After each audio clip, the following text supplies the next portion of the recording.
আজকে নিজের দাম নিজে না বুঝার কারণে তো 2 নম্বরের জগতের মধ্যে জীবন কাটাই ফেলতেছি, মদ জুয়া গাজার মধ্যে সময় কাটাই ফেলতেছি। আমরা তো কখনো বুঝার চেষ্টা করি নাই রব্বুল আলামিন কতটুক ভালোবেসেছেন আমাদেরকে। এই দুনিয়াতে আপনাকে সবচাইতে কে বেশি ভালোবাসে যদি লিস্টি করেন, আপনি প্রথম বলবেন মা।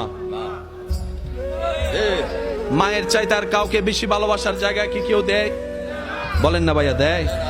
আচ্ছা বলেন, আপনি অসুস্থ হয়ে যদি মেডিকেলে থাকেন, সবচাইতে বেশি খেয়াল কে রাখবে? কিন্তু 24 ঘন্টা রাখতে পারবে? কারণ উনিও তো মানুষ। একটু হলেও তো হয়তো আপনাকে বেটে শোয়াবে, আপনার হাতের পাশে আপনার মা। 2টা মিনিট যদি ঘুমাই, উনি 2টা মিনিট আপনার সেবা করতে পারবে? বা একটু আওয়াজ দেন, পারবে?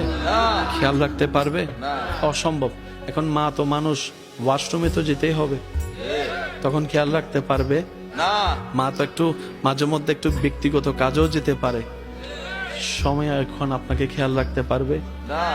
মা যখন ঘুমায় যাবে, আপনি যতই ডাকেন না, কারণ মানুষ তো কয়দিন আর না ঘুমাই থাকে। এবার বুঝতে পারছেন কেন আপনার আল্লাহ ঘুমায় না? আর একটু জোরে বলেন। আপনি কি এবার বুঝতে পেরেছেন আপনার আল্লাহ কেন ঘুমায় না, কেন হাই তুলে না, কেন তন্দ্রা যায় না, কেন জিমায় না?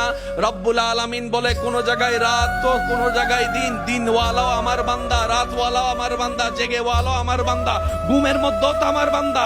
আমি আল্লাহ ঘুমাই না, কারণ 24টা ঘন্টা আমার সৃষ্টির আমারকে প্রয়োজন হবে, ডাকবে। সুবহান।